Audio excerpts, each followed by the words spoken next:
Tema firman Tuhan yang saya sampaikan pada petang hari ini yaitu firman Tuhan. Haleluya. Ya.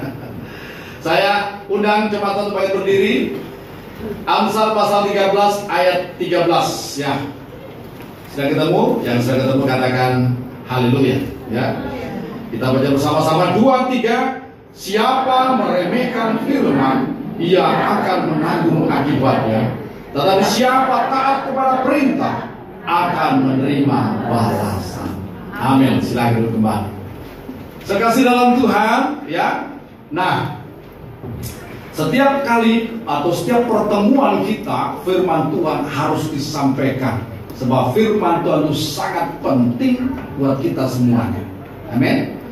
Dalam Mazmur 119 ayat 130, pemazmur ya menuliskan bahwa bila tersingkap firman-firman-Mu memberi terang kepada, memberi pengertian kepada orang-orang bodoh, sehingga kita boleh mendapatkan hikmat, mendapatkan pengetahuan, mendapatkan segala hal yang kita perlukan untuk kita menjalani kehidupan ini menjadi lebih baik. Saudara kasih Tuhan. Baik, saudara kasih Tuhan, penulis Amsal ini menuliskan bahwa siapa meremehkan firman, ia akan menanggung akibatnya. Saya harapkan jemaat Tuhan yang hadir tidak ada yang menganggap sepele firman Tuhan.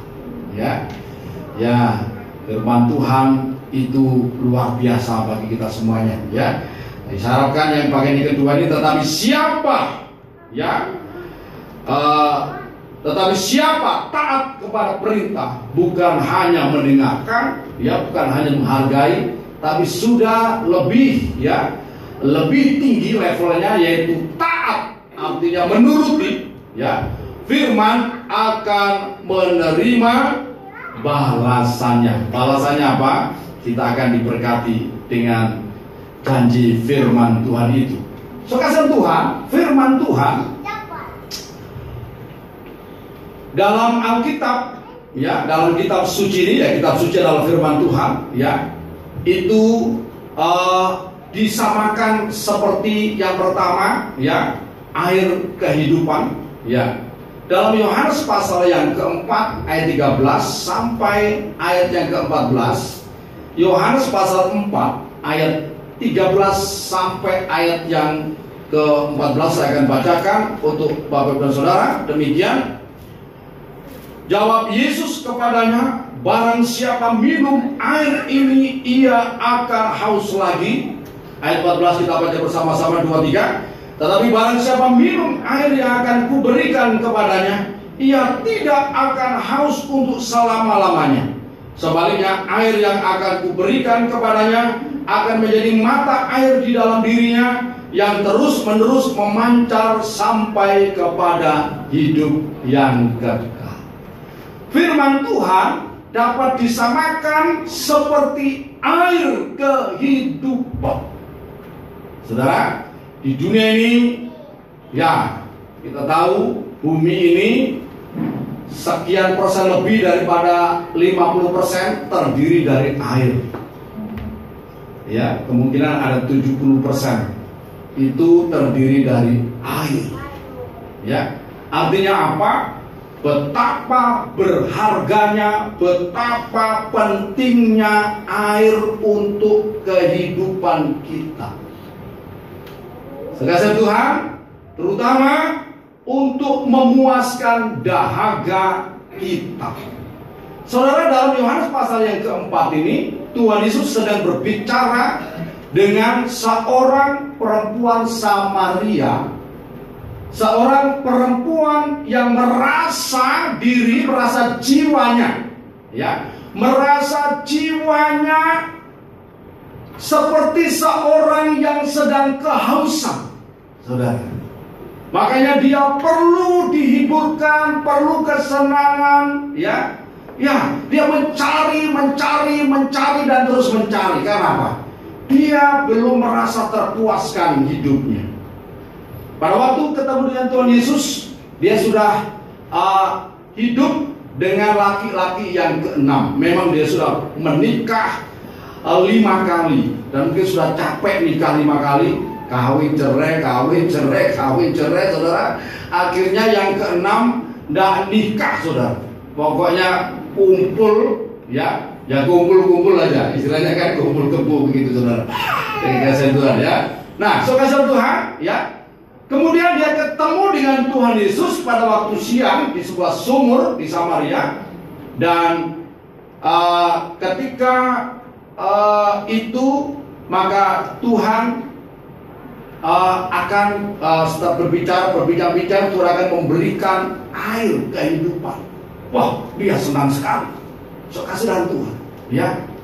Dan puji nama Tuhan, setelah singkat cerita, setelah pertemuannya dengan Tuhan Yesus, ya, setelah dia mengenal bahwa Yesus adalah Mesias, yaitu Sang Firman, air kehidupan itu, dia kehidupannya boleh dipuaskan. Saudara, hidupnya boleh dipuaskan. Kemudian kita melihat satu perubahan yang nyata. Orang itu kalau jiwanya sudah dipuaskan, saudara, maka dia akan bisa berubah, saudara. Nah, perempuan Samaria ini akhirnya berubah total, saudara, hidupnya. Dan kalau saudara membaca kisah daripada perempuan Samaria ini, akhirnya perempuan Samaria ini mengikut Tuhan Yesus dan menjadi pemberita kabar baik di Alexandria di Mesir. Di sana dia membuka jemaat Tuhan, memberitakan kabar baik tentang Kristus Yesus Tuhan. Kenapa? Karena dia sudah dipuaskan jiwanya.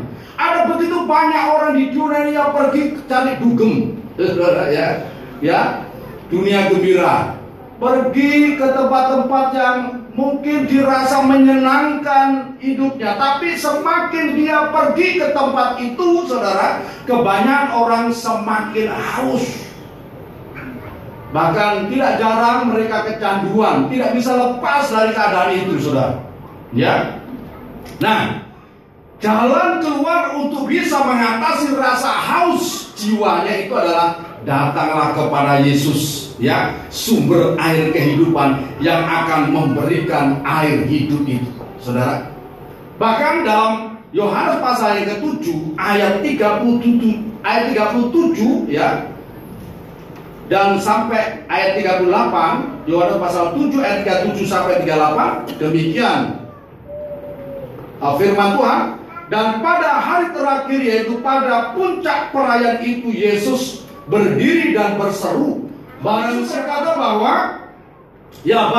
percaya kepadaku, seperti yang dikatakan oleh kitab suci, dari dalam hatinya akan mengalir aliran-aliran air hidup. Dunia ini membutuhkan air hidup untuk memuaskan jiwa, saudara.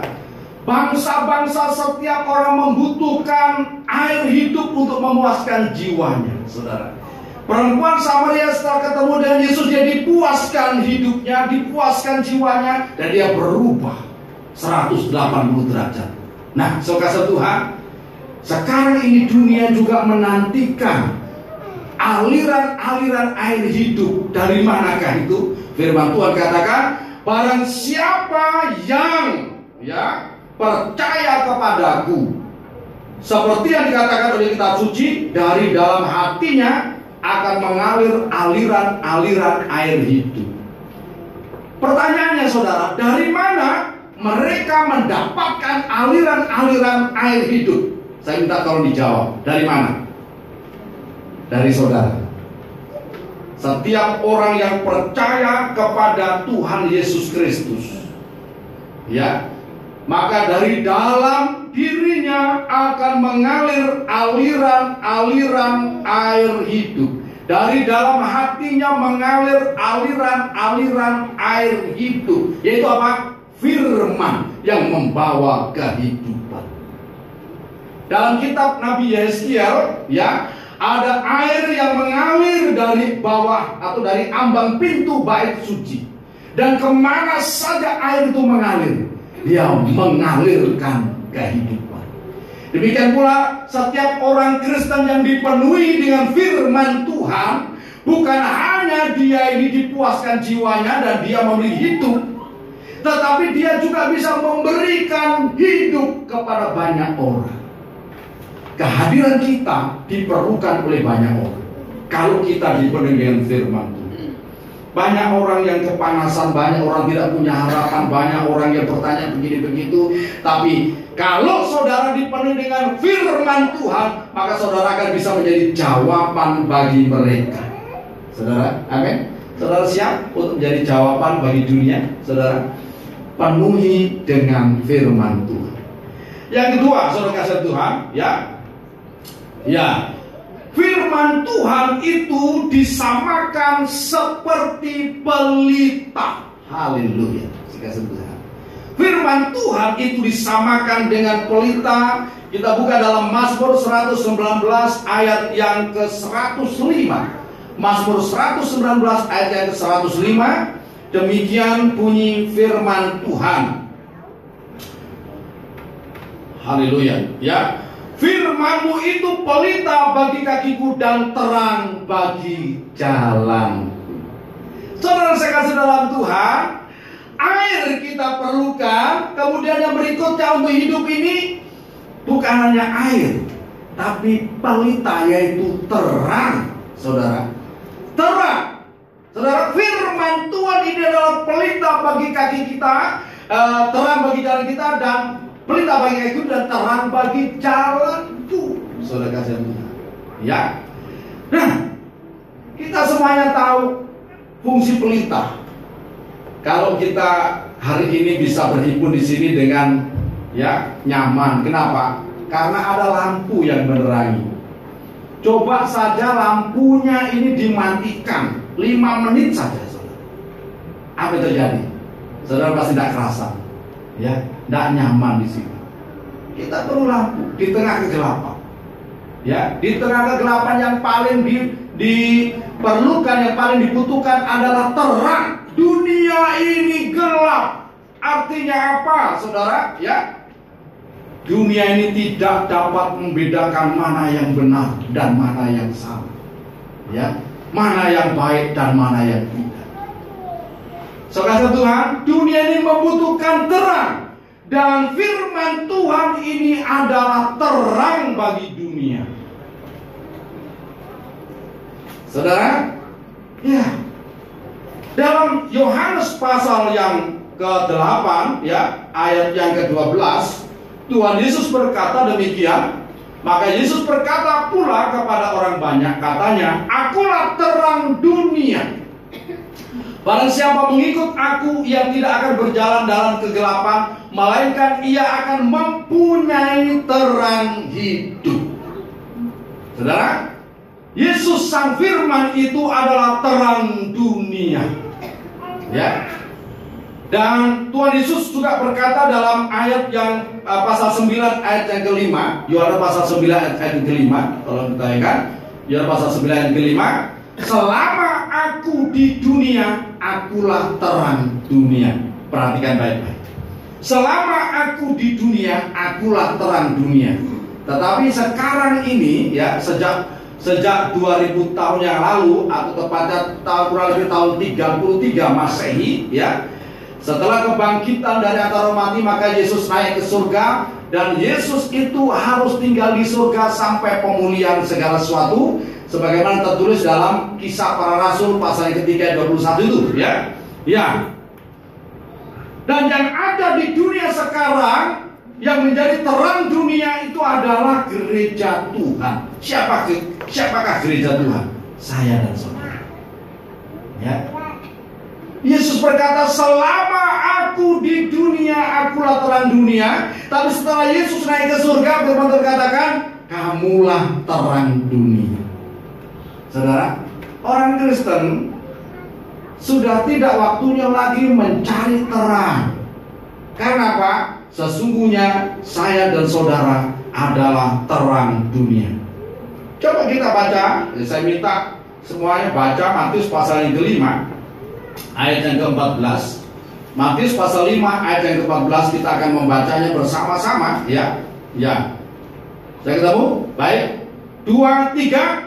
"Kamu adalah terang dunia. Kota yang terletak di atas gunung tidak mungkin tersembunyi. Kita baca lanjut ayat 15. Lagi pula orang tidak menyalakan pelita lalu meletakkan di bawah gantang, melainkan di atas kaki dia, sehingga menerangi semua orang di dalam rumah itu. 16. Demikian hendaklah terangmu bercahaya di depan orang, supaya mereka melihat perbuatanmu yang baik dan memuliakan Bapamu yang di surga. Saudara dalam Tuhan, sekarang ini dunia membutuhkan gereja Tuhan untuk menjadi terang. Diterima atau tidak, keberadaan gereja Tuhan di tengah dunia ini adalah menjadi terang dunia. Karena itu jangan kita tinggal di dalam kegelapan, karena fungsi saya dan saudara adalah sebagai terang dunia. Ya. Nah, terang itu, saudara, ya, akan menuntun, pelita itu akan menuntun, akan memberikan petunjuk jalan, ya. Petunjuk jalan untuk apa? Untuk menemukan apa yang dicari oleh dunia ini. Apa yang paling dicari oleh dunia ini? Yang pertama, damai sejahtera. Saudara punya uang banyak, punya makanan mewah, punya rumah mewah, tapi kalau tidak punya damai sejahtera, maka tidak akan bisa menikmati. Hal terbesar, ya, akan menjadi masalah besar kalau damai sejahtera ini diangkat dari satu bangsa, maka satu bangsa akan terjadi chaos yang luar biasa. Kalau damai sejahtera itu tidak ada dalam keluarga, maka setiap hari berantem melulu isinya, saudara. Suami, istri, anak-anak, seisi rumah tangga bisa saling berantem karena apa? Tidak memiliki damai sejahtera. Nah, firman itu menuntun setiap orang kepada damai sejahtera. Firman Tuhan ini, firman Tuhan baik yang di kitab suci dan firman Tuhan yang hidup di dalam diri saya dan dalam diri saudara, dan hidup saya dan hidup saudara akan menuntun setiap orang kepada damai sejahtera. Makanya kalau orang Kristen wajahnya tidak damai, berarti belum dipenuhi firman. Coba lihat diri kan, saudara. Ya, saudara, kalau tidak ada senyum berarti belum ada damai sejahtera. Ya. Dan setiap orang yang dipenuhi dengan firman Tuhan, ya saudara, hatinya diperdamaikan, hatinya damai. Dan kita akan membawa damai kemanapun berada. Firman Tuhan katakan, kepada orang yang membawa damai, berbahagialah. Karena apa? Dia disebut anak-anak Allah. Haleluya. Terima kasih Mas Imam, ya. Lagu saya sudah dibikinkan video klipnya. Saya disuruh joget sama Mas Imam. Bapak joget katanya. Waduh, joget bagaimana saya, saudara? Maunya saya minta anak-anak pemuda itu yang joget, saudara, ya. Ya, cuma pikir ya sudahlah, nggak usah pakai joget aja, yang denger aja joget. Amin. Haleluya. Ya. Nah, firman ini menuntun setiap orang bagaimana bisa mendapatkan damai sejahtera. Kepada saudara yang tidak mendapatkan damai sejahtera, baca firman Tuhan atau cari orang-orang Kristen, ya, dan tanya bagaimana caranya mendapatkan damai sejahtera.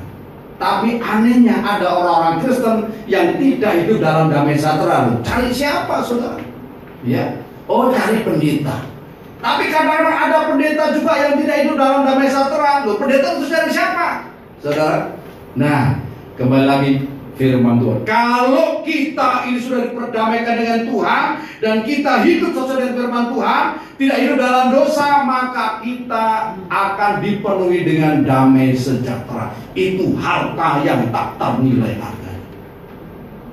Haleluya. Kemudian saudara kasih Tuhan, pelita itu akan menuntun orang kepada keberhasilan, yaitu firman ini akan menuntun bagaimana sih menjadi orang yang berhasil. Saudara baca firman Tuhan ini. Saya yakin sekali, makanya saya jadikan sebuah misi untuk anak-anak sekolah minggu, remaja, pemuda. Saya punya visi untuk mereka. Mereka harus jadi orang yang berhasil. Kenapa? Karena sesuai firman Tuhan. Ya, dalam Ulangan pasal 28 ayat yang pertama, jika engkau baik-baik mendengarkan suara Tuhan Allahmu dan melakukan dengan setia segala apa yang diperintahkan oleh Tuhan, ya, maka engkau akan diangkat di atas segala bangsa. Ya, perjalanan kita akan naik dan bukan turun, bahkan kepada keturunan orang-orang yang benar, saudara. Kepada keturunan orang-orang yang benar, dalam Mazmur 112 ayat 1 sampai 3 itu akan menjadi orang-orang yang perkasa di atas muka bumi. Ini firman Tuhan yang berbicara. Karena itu saya punya keyakinan, ya, saya yakin bahwa pasti kalau saudara mengikuti petunjuk firman Tuhan, perjalanan saudara akan naik dan bukan turun. Ya, sekalipun 1000 orang rebah di sisi kirimu, 10.000 orang rebah di sisi kananmu, tetapi engkau yang mengandalkan Tuhan, yang berjalan menurut petunjuk firman Tuhan, engkau akan tetap berdiri dan bahkan engkau akan bertindak. Orang yang mengenal Allahnya akan bertindak di akhir zaman ini. Amin. Nanti saudara bisa baca itu dalam Daniel pasal 11 ayat 32. Orang yang ayat 31 ya. Ya, ayat 11, Daniel 11 ayat 31 atau 32 ya, 32 ya. Jadi orang yang mengenal Allahnya akan bertindak. Ya. Haleluya, ya. Kemudian berikutnya, pelita itu saudara ya akan menuntun orang keluar dari setiap persoalan-persoalan hidup. Apa persoalan hidup apa? Mungkin persoalan sakit penyakit yang merupakan kutukan mungkin. Ada loh orang-orang yang sakit, kena sakit menurun ya karena kutukan mungkin saudara. Ya.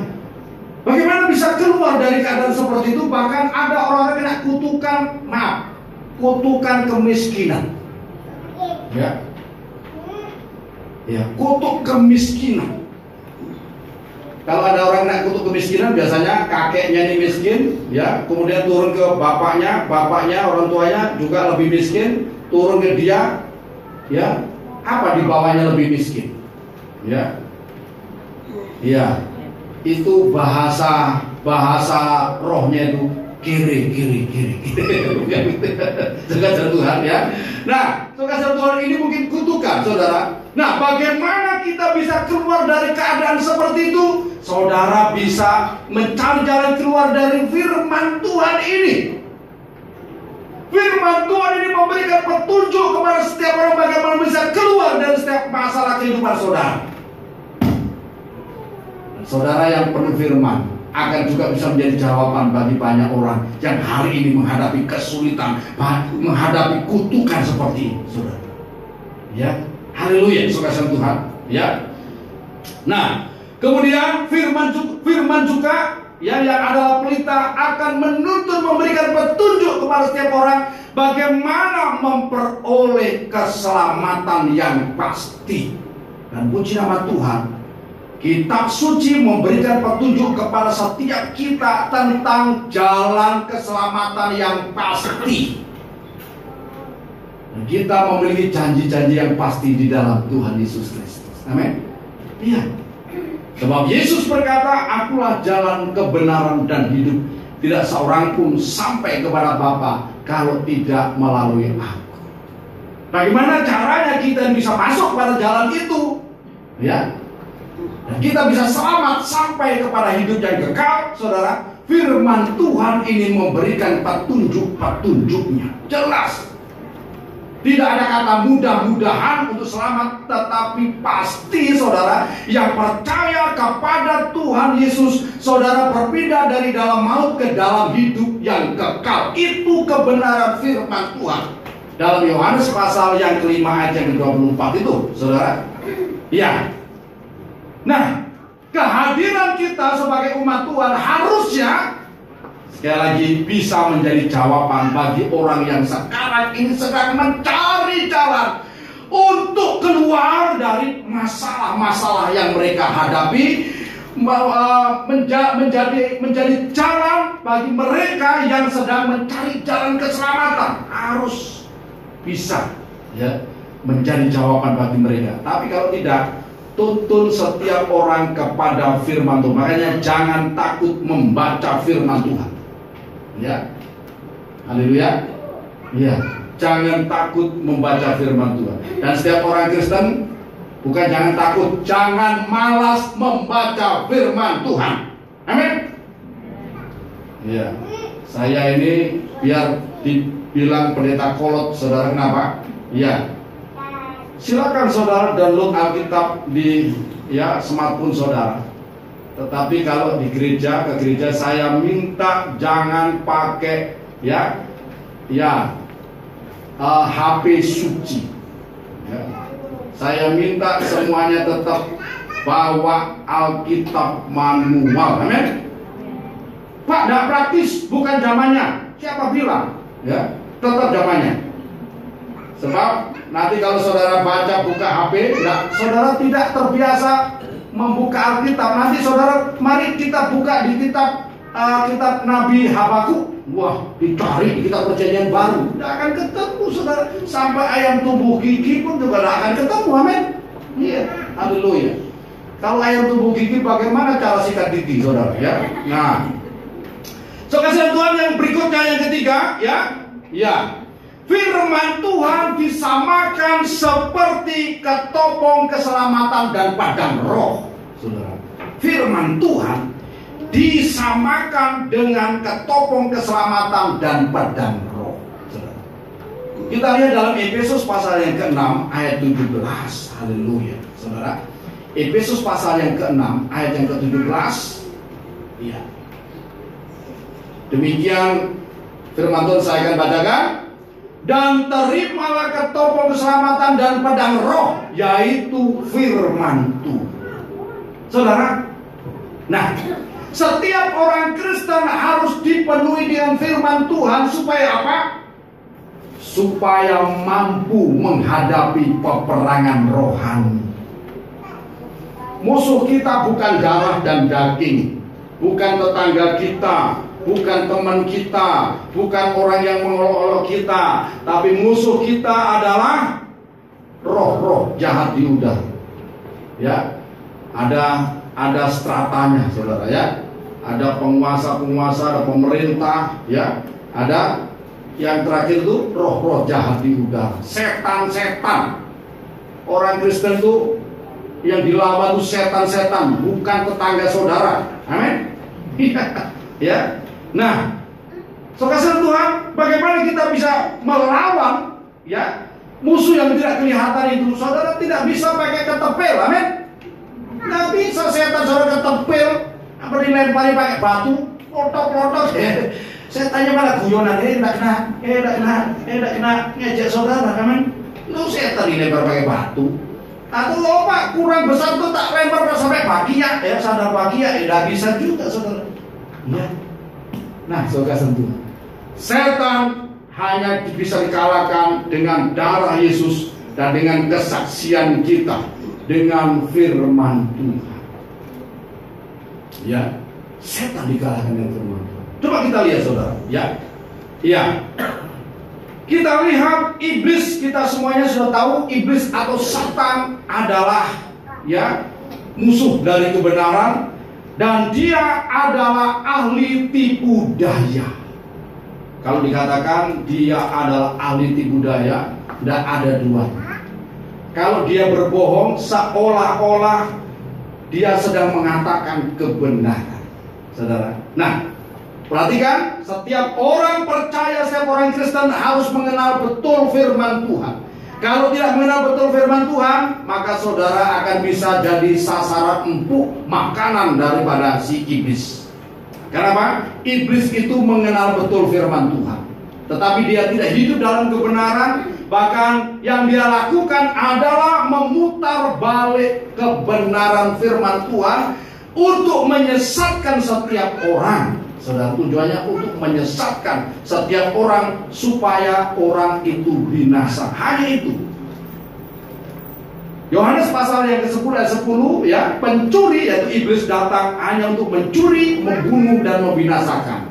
Seluruh kegiatan iblis tujuannya cuma itu saja, mencuri, membunuh dan membinasakan. Sekalipun dia memberikan apa saja, tujuan akhir yaitu membinasakan. Itu tujuan daripada iblis. Ya.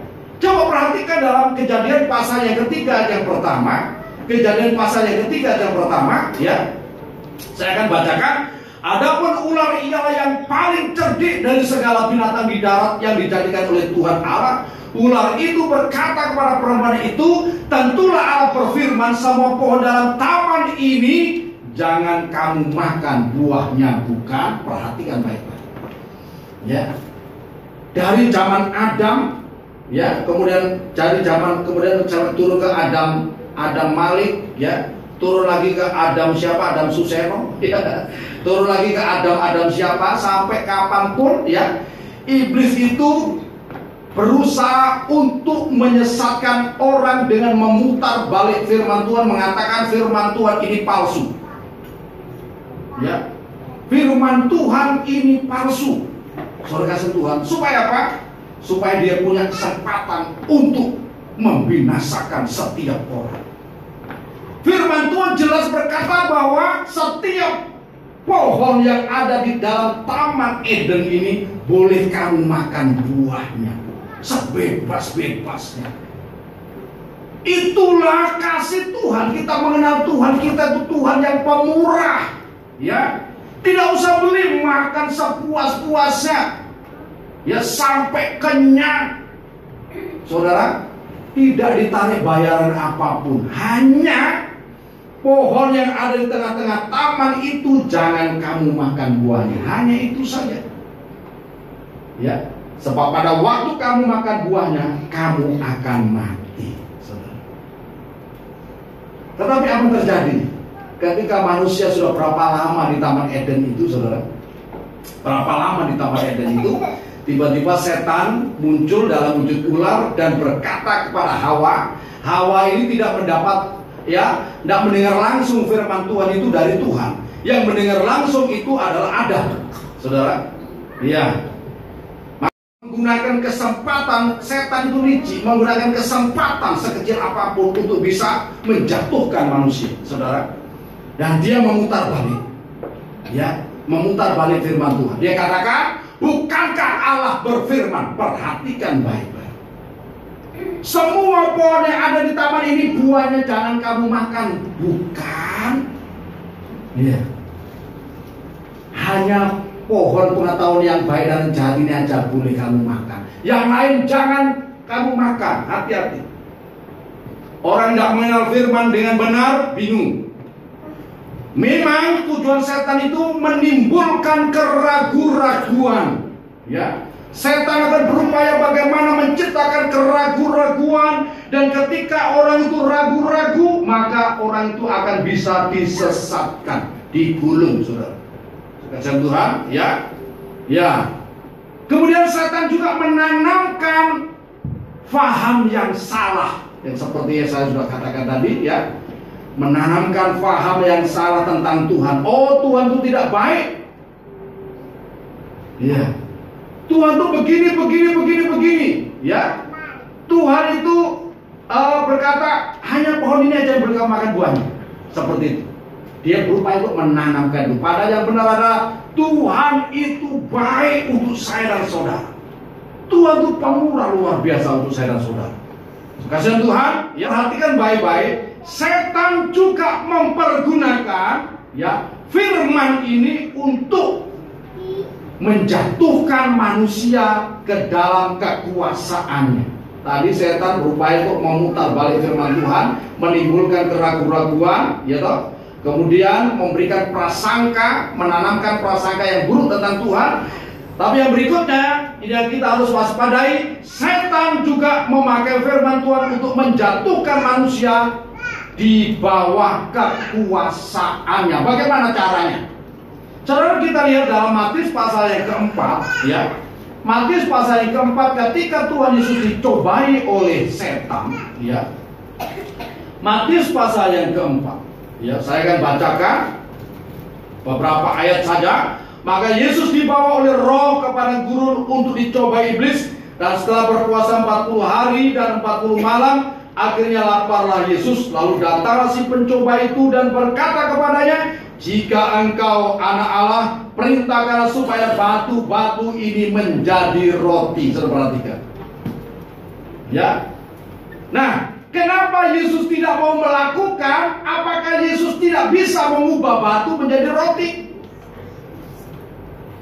Jawabannya apa, saudara? Bisa nggak Yesus mengubah batu menjadi roti? Oh, sangat bisa, saudara. Ya, Yesus mengubah air menjadi anggur. Haleluya. Ya, air diubah menjadi anggur. Waduh. Oh, sangat bisa. Suka sentuhan. Kemudian hanya 5 roti dan 2 ekor ikan diberkati dan bisa mencukupkan memberi makan 5.000 orang laki-laki. Itu hanya laki-laki saja. Ya, dan sisanya 12 keranjang, belum terhitung yang perempuan. Artinya lebih daripada itu. Ya. Namun kenapa Yesus tidak mau melakukan? Saudara, karena Yesus tahu kalau dia melakukan perintah iblis sekalipun mengatasnamakan firman Tuhan, maka sejak itu Yesus berada di bawah kuasa daripada setan. Dia bisa diperintah-perintah oleh iblis.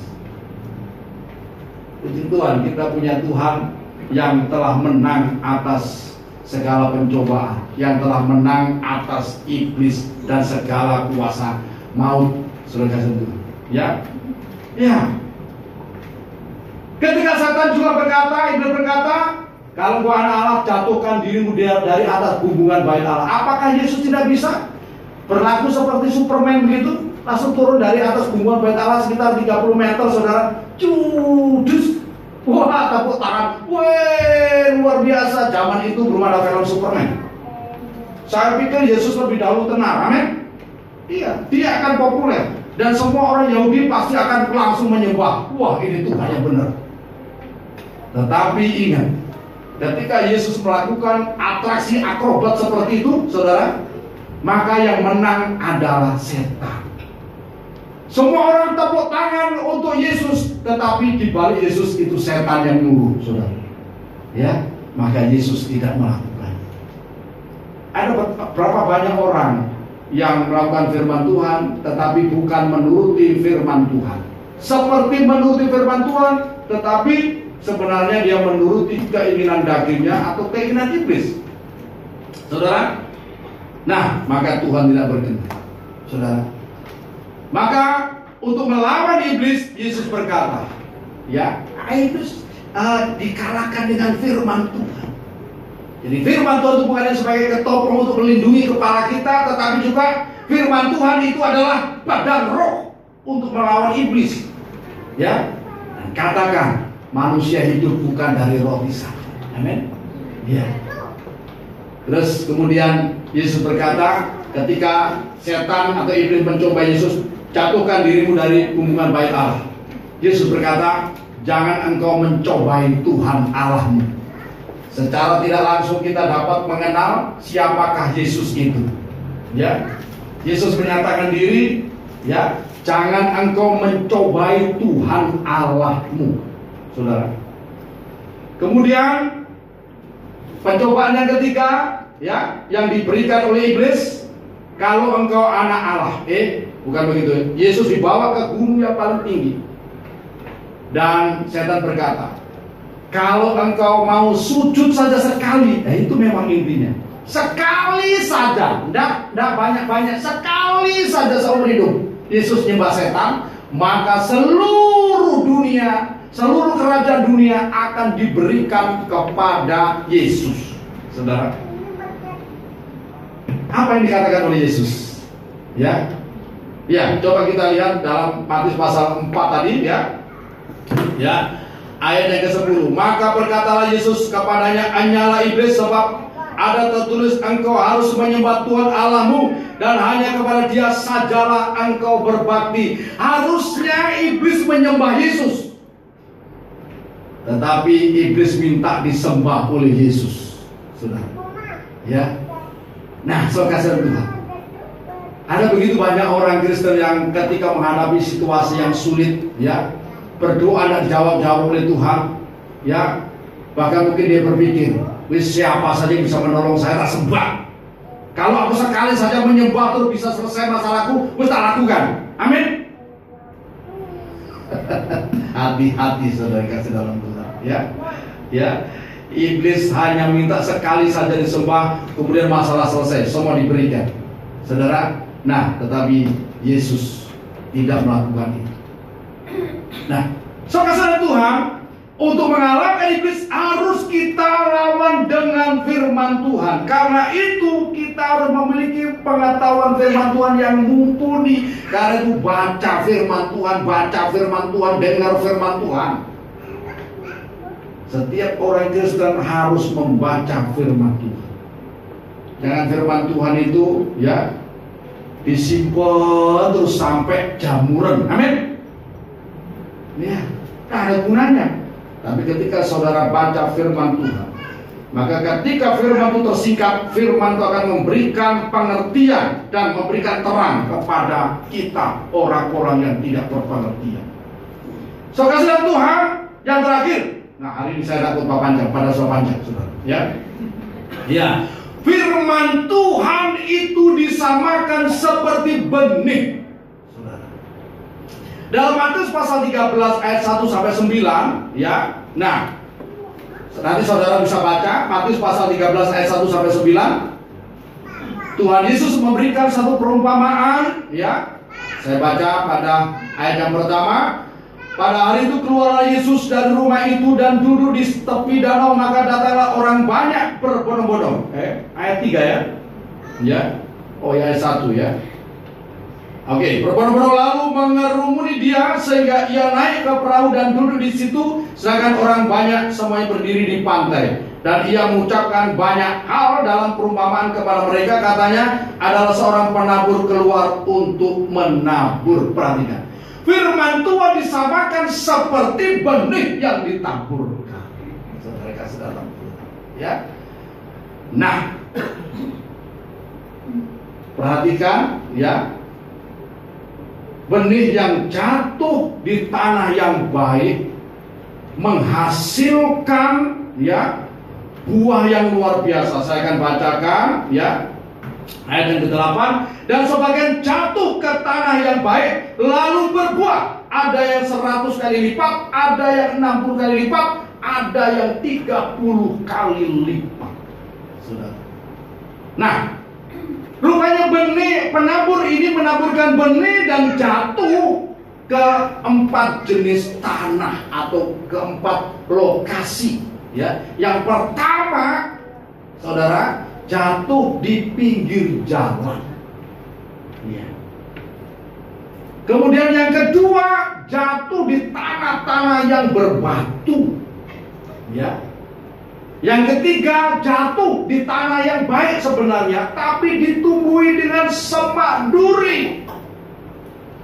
Dan yang keempat, jatuh di tanah yang baik, yang siap untuk menerima benih itu, ya.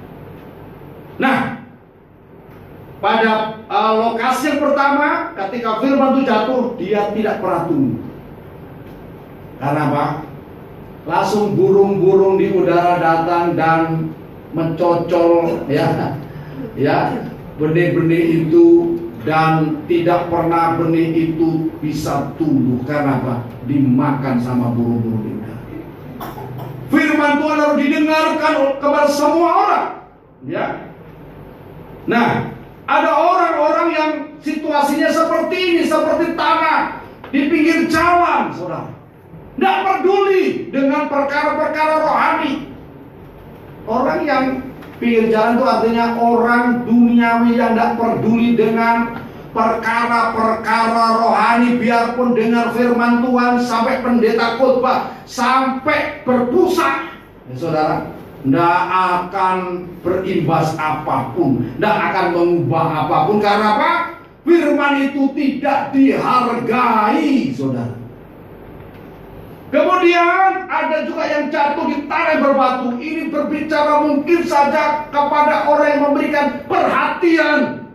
Orang yang mendengar memang bagaimana sih firman Tuhan itu, bagaimana sih sebenarnya perkataan Yesus itu, ya. Tetapi kalau dia mengeraskan hati, mungkin sedikit saja tumbuh firman itu, tetapi segera layu lagi, dan firman itu tidak pernah menghasilkan ya buah apapun. Jangankan menghasilkan buah, untuk hidup saja tidak bisa. Karena apa? Hatinya keras, ada penolakan yang keras, saudara. Kemudian yang berikutnya, nah, tanah yang ketiga ini berbicara mengenai ini orang-orang Kristen, saudara. Di antara orang Kristen, ini tanah yang baik sebenarnya. Jadi taburkan kepada orang-orang Kristen, tetapi kenapa tidak pernah berhasil, tidak pernah tumbuh, atau mungkin tumbuh tetapi tidak pernah menghasilkan buah? Karena apa? Hatinya dipenuhi dengan semak duri, dipenuhi dengan kekhawatiran, dipenuhi dengan kemarahan, dipenuhi dengan kekecewaan, dipenuhi dengan kebencian dan sebagainya. Maka firman itu tidak pernah bertumbuh dengan baik. Orang yang hatinya dipenuhi dengan kebencian, sakit hati, ya toh, ya, kekhawatiran, ketakutan, kecemasan, maka firman itu tidak bisa tumbuh dengan baik dan tidak akan menghasilkan apa. Padahal firman itu kalau tumbuh, saudara, firman itu akan menghasilkan iman, dan iman itu menjadi dasar, ya, untuk kita menerima segala janji Tuhan. Amin, saudara. Ya, firman itu, nah, firman itu yang jatuh dalam hati kita akan menghasilkan iman. Dan iman itu seperti yang dikatakan, tuliskan dalam Ibrani pasal 11 yang pertama, iman adalah dasar dari segala sesuatu yang tidak kita lihat, dan bukti, iman dasar dari segala sesuatu yang kita harapkan, dan bukti dari segala sesuatu yang tidak kita lihat, saudara. Ya. Dan kalau orang itu mempunyai iman, dia akan menerima apa yang dia imani. Tidak akan pernah berkurang. Saudara, kalau terima firman Tuhan dan saudara percaya, saudara pegang, maka itu akan jadi. Karena firman itu hidup dan berkuasa. Dan tidak ada yang mustahil bagi orang yang percaya. Markus 9 ayat 23, saya minta satu orang yang duduk paling belakang baca. Markus pasal 9 ayat yang ke-23. Ya. Haleluya. Sudah? Silakan. Yang duduk paling belakang. Ya. Silakan baca yang kuat. Markus pasal 9 ayat 23. Jawab Yesus, katamu, jika engkau dapat, tidak ada yang mustahil bagi orang-orang yang percaya. Haleluya. Garis bawahi, ya, tidak ada yang mustahil bagi orang yang percaya. Apa yang saudara dengar dari firman Tuhan, ketika saudara tangkap firman itu dan saudara percayai, maka akan jadi. Saudara, ketika ya seorang perwira datang kepada Tuhan Yesus, karena apa? Perwira ini bawahannya sedang sakit, ya, anak buahnya sedang sakit keras mau mati, mencari Yesus. Dan ketika ketemu Yesus, ya, dia utarakan apa yang menjadi permasalahannya, saudara. Kemudian Yesus mau pergi ke rumah perwira itu, tapi perwira itu berkata, Tuhan, tidak usah, ya, guru jauh-jauh datang ke rumah saya. Katakan saja sepatah kata, maka anak buahku itu sembuh. Yesus terheran-heran. Belum pernah aku melihat iman sebesar yang dimiliki oleh perwira ini, yang notabene bukan orang Yahudi, bukan orang Kristen. Ini orang di luar, tapi memiliki iman yang luar biasa. Tidak sedikit loh. Ada orang-orang yang mempercayai Yesus justru di luar orang orang kita ya mempercayai Yesus, dan mereka akan melihat mujizat, mengalami mujizat yang besar. Dan saat itu juga anak buah perwira itu langsung sehat, ya langsung menerima kesembuhan. Karena apa? Karena iman, saudara. Maka dalam Matius pasal 21 ayat 21, kalau kita percaya, atau kita baca saja Matius pasal 21 ayat 21 ya. Demikian firman Tuhan ya. Haleluya. Ini ayat yang terakhir, mudah-mudahan. Haleluya ya. Yesus menjawab mereka, aku berkata kepadamu, sesungguhnya jika kamu percaya dan tidak bimbang, kamu bukan saja akan dapat berbuat apa yang kuperbuat dengan pohon ara ini, tetapi juga jikalau kamu berkata kepada gunung ini, beranjaklah dan tercampaklah ke dalam laut, hal itu akan terjadi. Saudara, orang benar akan hidup oleh iman di akhir zaman.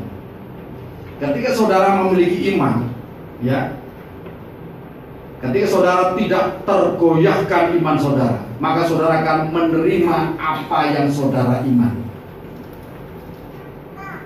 Saya ingat ya, ada kesaksian dari Singaraja beberapa tahun yang lalu. Ada seorang ibu janda, anak satu ya. Dia percaya kepada Tuhan Yesus, dan sekali waktu dia berdoa kepada Tuhan, Tuhan ya, aku minta seorang suami orang barat yang ganteng dan masih bujang. Ya, masih bujang. Saudara, dia berdoa dengan keyakinan yang penuh. Ya. Dan syaratnya, kalau kita berdoa, kita percaya bahwa apa yang kita minta itu telah kita terima, itu akan kita terima.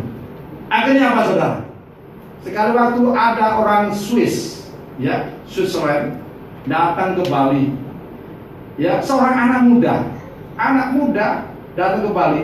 Ini kesaksian ini saya dapatkan dari almarhum Bapak Pendeta Radek, Wayan Radek. Ya. Nah, saudara kasih Tuhan, pas melancong ke Singaraja ketemu sama janda ini. Saudara, luar biasanya, dia langsung jatuh cinta. Padahal janda ini bahasa Inggrisnya cuma bisanya yes, no. Ya, I love you, you love me, we married. Hanya itu saja yang penting, saudara. Ya toh? Dan benar-benar terjadi. Ya, anak muda ini kerja di bank di Swiss, saudara. Dia punya perusahaan. Kemudian nikahlah. Saya tidak tahu apakah dinikahkan oleh Pak Pendeta Wayan Radek waktu itu ya. Kemudian diboyonglah ibu ini langsung ke Swiss, anaknya dibawa anak satu ke Swiss, dan sekarang tinggal di Swiss. Artinya apa? Tidak ada yang mustahil bagi orang yang percaya. Nah, saudara, karena itu mari kita nih tata hati kita. Apa yang menyebabkan firman itu tidak bisa bertumbuh dengan baik? Kalau ada batu-batunya, singkirkan batu-batu. Kalau ada kebencian, ada ketidakpercayaan, ya, itu singkirkan. Mari kita baca tanah hati kita supaya siap ditaburi dan firman itu hidup. Supaya apa? Saudara mengalami firman Tuhan. Kekristenan itu adalah pengalaman hidup, bukan sekedar beragama, tetapi pengalaman bersama dengan Tuhan. Mengalami Tuhan dalam hidup kita. Kalau saudara tidak mengalami Tuhan, rugi. Katakan rugi kalau tidak mengalami Tuhan. Katakan kiri kanan saudara. Masih mau katakan pada kiri kanan saudara, ya? Rugi kalau tidak mengalami Tuhan. Karena apa? Tuhan kita tuh hidup. Immanuel menyertai kita, ya. Dan firman-Nya itu ya dan amin. Kalau kita tidak mengalami, kita rugi. Dan setiap orang yang rugi terus, jadi orang Kristen rugi, maka namanya nanti tak tambahin rugiman. Saudara, kalau banyak yang rugi, maka ditambahin rugimin.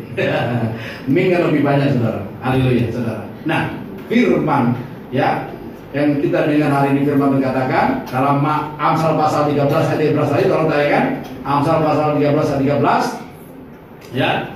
Siapa meremehkan firman, ia akan menanggung akibat. Akibatnya apa?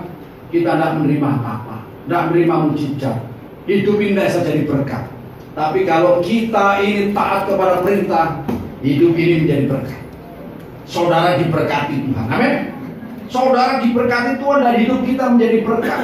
Banyak orang akan diberkati melalui kehadiran kita. Diberkatilah saudara menerima firman, menyimpan dalam hati, dan menjadi pelakunya. Nama Tuhan dipermuliakan. Kita bagi berdiri. Saya mengundang seluruh pelayan Tuhan untuk maju ke depan. Kita siapkan hati.